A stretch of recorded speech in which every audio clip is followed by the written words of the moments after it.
My name's Chris Bradford. I'm one of the founders of African Leadership Academy.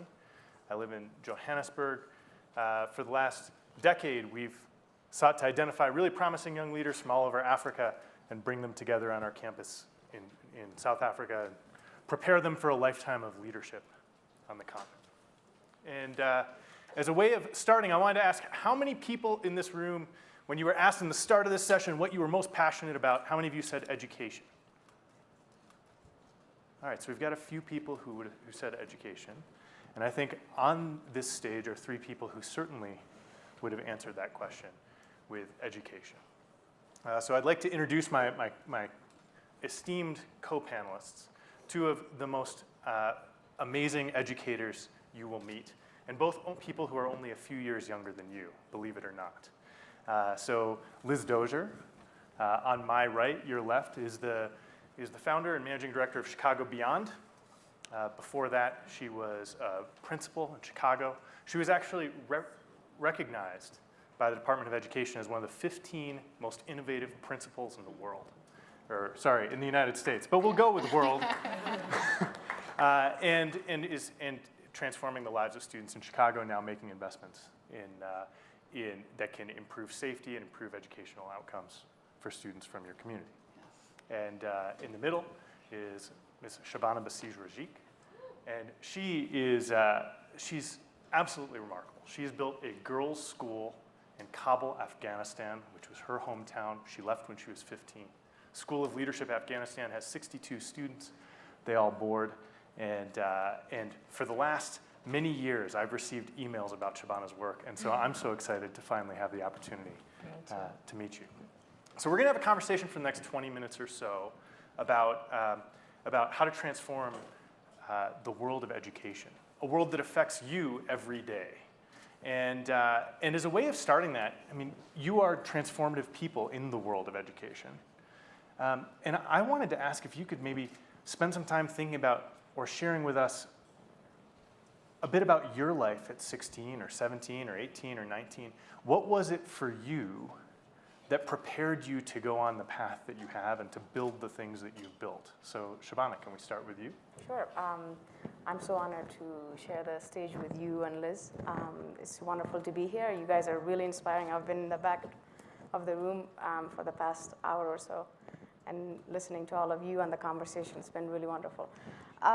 When I was 15, I came to the US as a high school exchange student, and it was dramatically different than what I was used to growing up.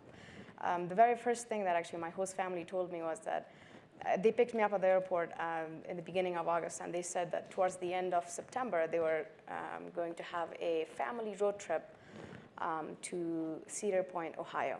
And they were explaining what that road trip was going to be like. And the question I asked was, I said, how do you know? And they said, well, what do you mean? I said, well, how do you know that you are going to take that trip on that particular day? So at this point, they couldn't understand why I was asking that question, and I couldn't understand why they were so certain that they would go that day to Ohio. And I think it really spoke to the fact that I grew up in a country, in an environment where we couldn't even take the next day, the next hour for granted. And for me to come to a country where people were not only planning 2 months in advance, but then later with my host brother, when he was taking me around his hometown, showing me the middle school and the high school and the university that his 3 daughters would attend, I was really fascinated that people could take so much far into the future for granted. And I think it was the beginning of thinking, the comparison of where I came from and where I was a part of. And then I think the other part was this ongoing struggle, and some of you may or may not relate to this, was feeling incredibly guilty about how lucky I was to be on the path that I was. The fact that I left Afghanistan at age 15 to come to the US and study in this country already set me apart from everyone in Afghanistan. And so I was struggling, and I went to Middlebury College in Vermont, and when I heard the president of Middlebury say during orientation that only 2 or 3% of Americans were lucky enough to have access to that kind of education. I couldn't even do the math for myself. And so that feeling continued of why me? How did I deserve to be so lucky? I'm so privileged. What do I do with this? Is there anything even I can do with the privilege that I have? And I think that was the beginning of thinking about what is it that I could do, and gaining the confidence in starting something that then would affect the lives of many, many young people in Afghanistan, I hope. Very cool. So you had this recognition at some level of what you were capable of?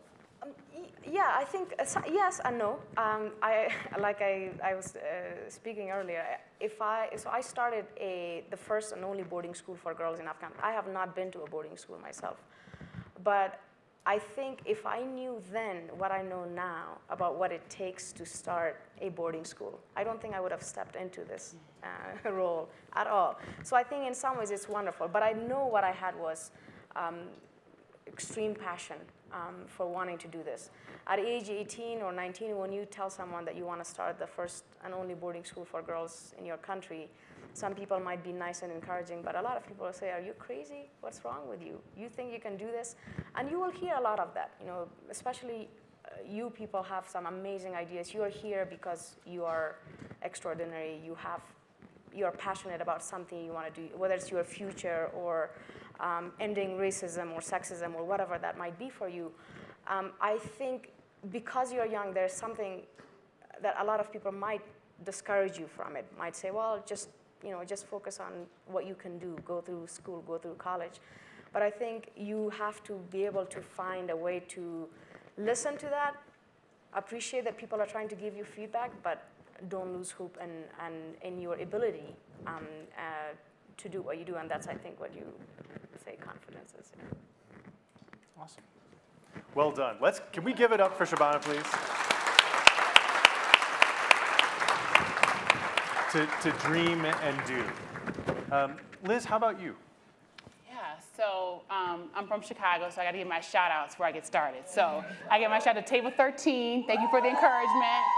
Phillips High School, where are you at, Phillips? All right, Phillips. And then Table 33, and then Lily. I don't know where you are in here, but I met you earlier. Shout out to Lily. So now I can get started.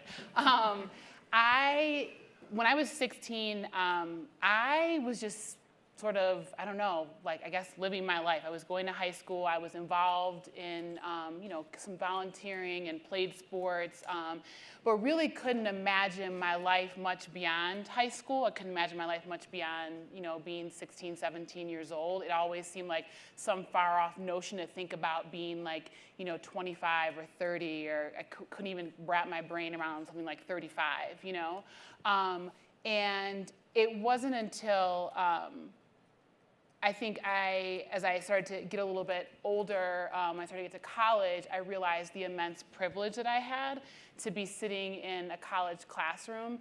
And I felt that way because my dad, who really struggled through the majority of his life, he was in foster care systems and in the penitentiary. He had a lot of struggles from where he came from. He couldn't even read, right? And to this day, my dad still struggles with reading. And so for me, it really pushed me along the way to think about, and my dad, if you ever met my dad, he's one of the smartest, most brilliant people you will ever meet. He's honest and true, and he's a really good soul. And so for me, my life's work then became about how do I create different pathways and different pathways of equity for young people in the United States. Just because we live in the U.S. doesn't mean everything is people say land of the free and home of the brave, but there are people who are sitting, in Chicago and across this country who are still not free because they lack true educational opportunities. And so we can snap on that if you don't know that. And that just became my life's work. So I guess the long and short of it is at 16, I didn't know what I was going to do, but I knew that to go somewhere where I felt inspired and where I felt really connected was really important to me. Cool. And so you had this personal experience that taught you the value of education. You sought to pass that on to others in some way. When did you first experience yourself as passing it on? Did you do something in high school where you were educating or working with peers? Did you do something in university? How did you build yourself up to so quickly becoming distinguished school leader? I don't know, I wouldn't say I'm a distinguished school leader. I would say I like to connect with people, you know, like I like to work with people, I like to help people, and I've always liked to do that, whether it was, you know, I was, you know, volunteering at like food banks when I was like in grammar school with my family, or, you know, doing volunteer projects like when I was in high school. Like that stuff was always like just really important to me, and it just felt good. If you've ever done, I mean, you guys have all done it, right? Where you've given back to someone or done something or volunteered, and you feel like that person walks away feeling like, I'm sure, really good, but you walk away feeling even better, and that can be like really addictive, you know? Chris, what about you? What was that moment for you like? The moment where I realized, I guess, what I could be capable of, or what I could do. For me, a big moment actually when I was 16 was, I remember, so I went to public school in Southwest Michigan, and I remember I went into my athletic director, who I'd never actually spent any time with, because I was a swimmer, but what I enjoyed most about swimming practice was actually playing water polo. And so I went to the athletic director and I said, why don't we have a water polo team? And he did something for me that I think to this day was one of the great educator moments, because he said, I don't know. He said, I didn't know there was any interest in playing. And I said, well, I'd like to play water polo. And I said, can we have a water polo team? And he said, I don't see why not. And then he went and got me a school district policy manual. I was a junior in high school. He handed it to me. He said, as long as you don't break any of the rules in here, if you want to start the water polo team, you can.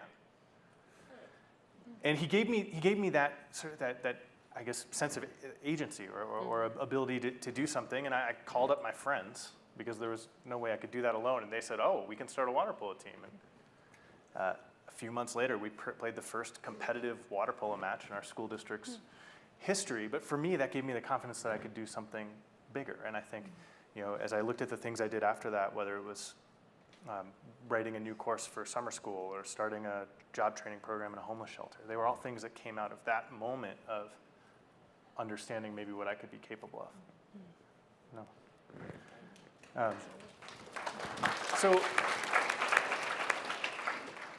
So we're here with young people who have diverse interests, but I think all of them have a stake in the future of the educational system in this country and in the world. And I think all of the three of us certainly agree that there are real issues in the realm of access and equity. And I'd love to take a moment to talk about, how do you see young people today actually taking a stand and trying to make, in ways either big or small, improvements in access and equity, either here in the United States or around the world? Who's a young person who's inspired you with their? I think I would. I don't want to name one particular young person. I think because in that way, there are actions of young people that inspire me the most. And I think I give you a few examples of students. So. Boarding school, I mean, one of the reasons we're so small is because we don't, you know, we're bringing in a very radical model of education to Afghanistan. The notion that young girls will be allowed to live outside of their homes to get access to quality education, you know, for some people it's not that necessary in Afghanistan. So to try to bring this model to Afghanistan, we've had to be very careful. And we're starting very small to make sure that we set up the first model well. And I think one example of, you know, I was interviewing last year a young girl who's 10 years old for admission, and she had come to Kabul all the way from central Afghanistan by herself. She comes from a minority group in Afghanistan, from the Hazara group, and a month before she took that journey, on that same route, ISIS had stopped the bus, taken the people from her minority group, they're distinctly Asian looking, off, and including a 7-year-old girl, they had beheaded them. And so a month later, this girl gets on the bus to come to Kabul just for an interview, an opportunity to be accepted to our school. And when she sat there, and you know, her fearless face, you know, a 10-year-old girl wanting this education so badly, and her family supporting her in that process, that she risked her life to come to Kabul for an interview. That's what inspires me in young people. Because what you look at is how is it that this young person understands that education is her, ticket to freedom, to independence, to making a difference, not only in her life, but the lives of others. And, the likes of students another girl who was admitted to SOLA to come to our school, and where her father said, no, you're not going. So she went on hunger strike for a few days until her father said, fine, you can go. And I think it's young people like that who stand up for themselves, who have vision, or who are passionate about making it possible for themselves that inspire me.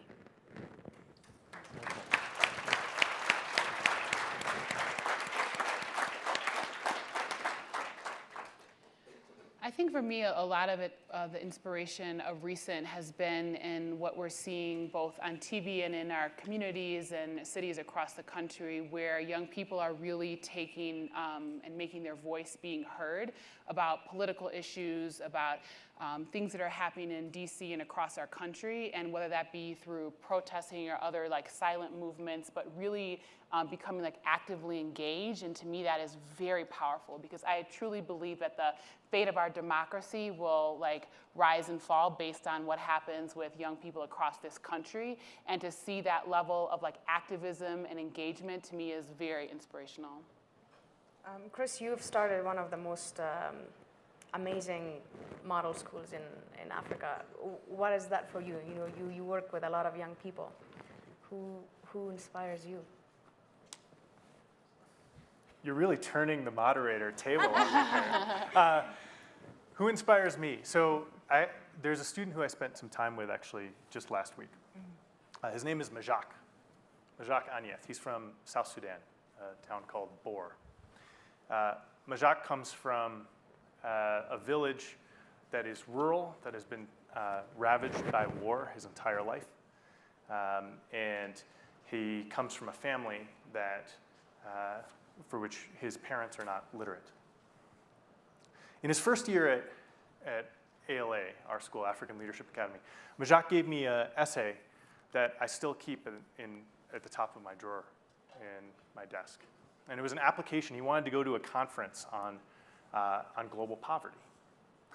And the first line of the essay is, growing up, I knew I was not poor, for a poor man has nothing to eat. And he spoke about the immense wealth that he felt that he had growing up, and then about how it wasn't until he got to a refugee camp and people started telling him how poor he was that he started to confront this idea that he was poor, and how he refused to actually believe it. Today, Basij is in his final year at the University of Notre Dame. He has built a school that's bigger than our school, that's in South Sudan, and brings together students from all different backgrounds. And he has a plan to build many more schools. And he was just named an Equine Green Fellow, which is an amazing prize for social entrepreneurship. And what Basij's story reminds me of is a story that I think resonates with me and with as I look at our students and as I think about the people in this room. All of you are wealthy. And you're wealthy in two things. There are two things that I think you have that are real sources of wealth. One is your understanding of the cultural code of the place where you're from. Okay? You're able to do things in your home community more rapidly, at lower cost than anyone else. Good. You're able to operate more rapidly, with more effectiveness in your community than someone like me could. Right? Basij understands that, and he's able to build great schools at low prices and build them very, very quickly. Right? And the second thing is that you have each other. And Basij, I think, has done an amazing job of leveraging his network, his classmates from ALA. Right? He built a cohort of other South Sudanese students, and they work together to create things. And I think it's just awesome. It's super inspiring.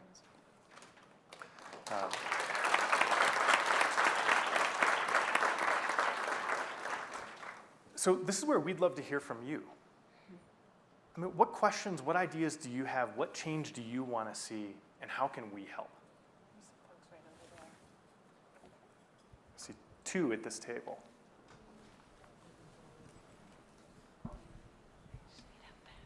Hi, my name is Amal. I'm a Basij scholar, and this question is for you. So, how did you feel about being a white American man, going to Africa to build a school? Like, how were the people's reactions, and how did you feel? That is a fantastic question. So let's put it out there. So I have this sort of massive privilege, right? And it's sort of, it feels awkward for me every day. I'm the way I speak, the color of my skin, my nationality, my gender, my title, the educational institutions that I've been to, they all scream privilege, right? And for that reason, I actually I took the backseat roles to my co-founder for much of my time, who is still my co-founder, and he's from Ghana. He was my classmate in graduate school. So what I've come to realize is my role is as an enabler.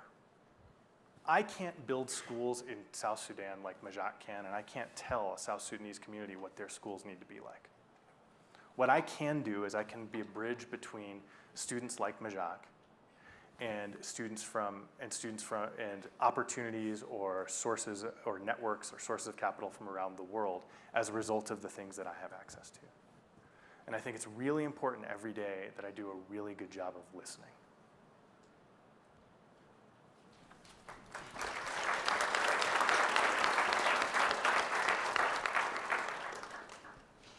Hi, my name is Trayvon. This is for Lily. I heard you was from Chicago. I just wanted to know what, school that you was the principal at, because it's one thing. Sure. So his question, in case you didn't hear it, Trayvon's question was what, he's from Chicago as well as I am too. He wanted to know what school I taught at and what school I was, I think, the principal at. So I taught at a bunch of different schools. I taught at a charter school, Young Women's Leadership Charter School. I taught at a private school, St. Margaret of Scotland. And then before I left Chicago Public Schools, I was the principal of Fenger High School for 6 years.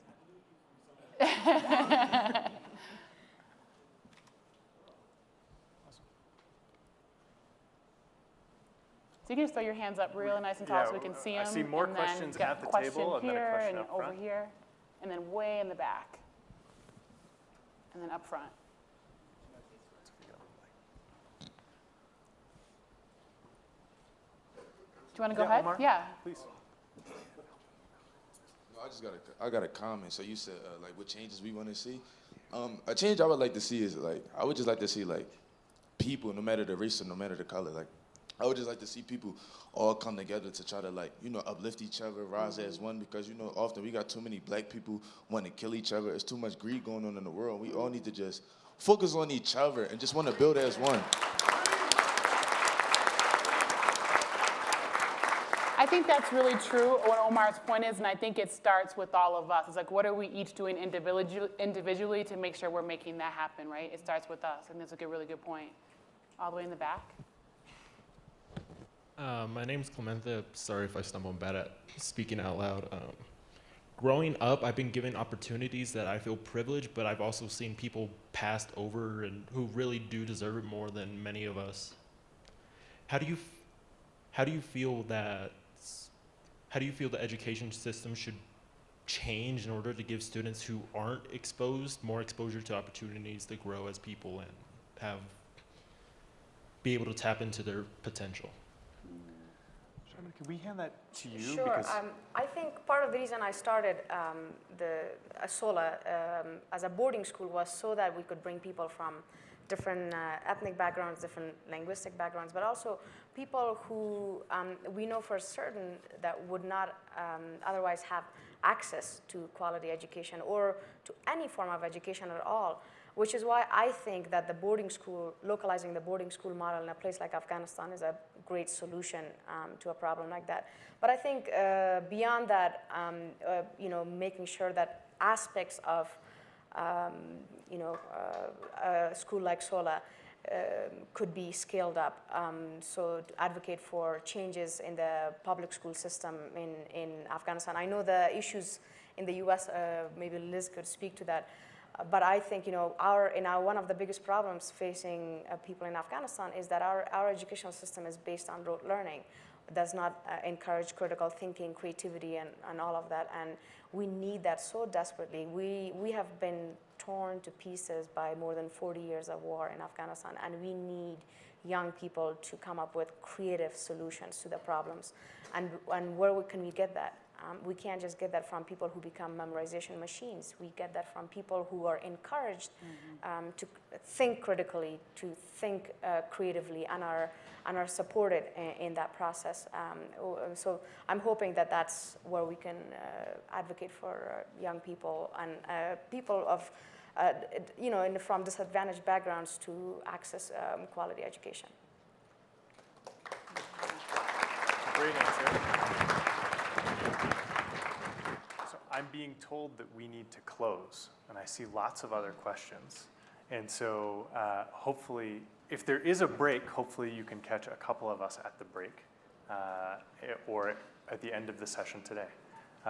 But continue to fight for change, continue to push for equity and push for access, and to connect with each other, to speak and to listen to each other, to hear each other's stories, and to lead together. Thank you. Thank you.